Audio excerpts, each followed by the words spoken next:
तो मैं पूजा जौनपुरी, आप सभी का स्वागत है हमारे यूट्यूब चैनल पे। तो गाइस, आज मुझे बहुत ठंडी लग रही है, फिर भी मैं आप सभी के लिए एक चुटकुला गारी गीत लेके आई हूँ, जिसमें समधी साले बहुत कमज़ोर हैं, मारो नहीं हिला पाते हैं।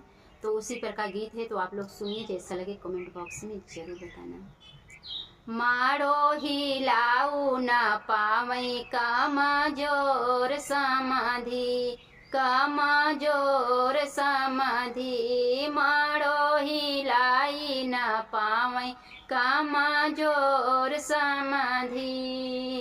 समधी खाई भंगिया उनके बहिन के लई गया बनिया, समधी खाई भंगिया उनके बहिन के लई गया बनिया।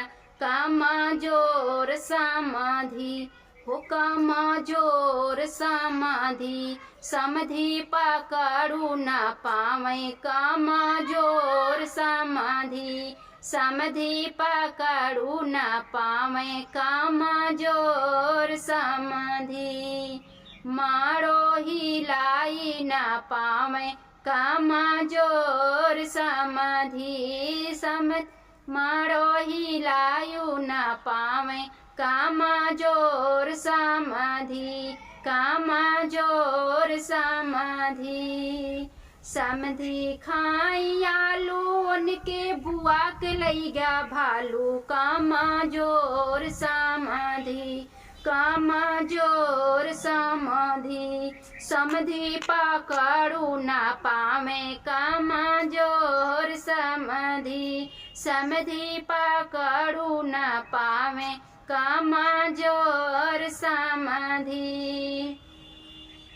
मारो हिलाई न पावे कमजोर समाधि, मारो हिलाई न पावे कमजोर समाधि। समधी खाई लौकी उनके बहिन के लई गए समधी, कमजोर समाधि, कमजोर समाधि, कमजोर समाधि, समधी पकड़ू न पावे कमजोर समाधि। मारो हिलाई न पावे कमजोर समाधि, मारो हिलाई न पावे कमजोर समाधि।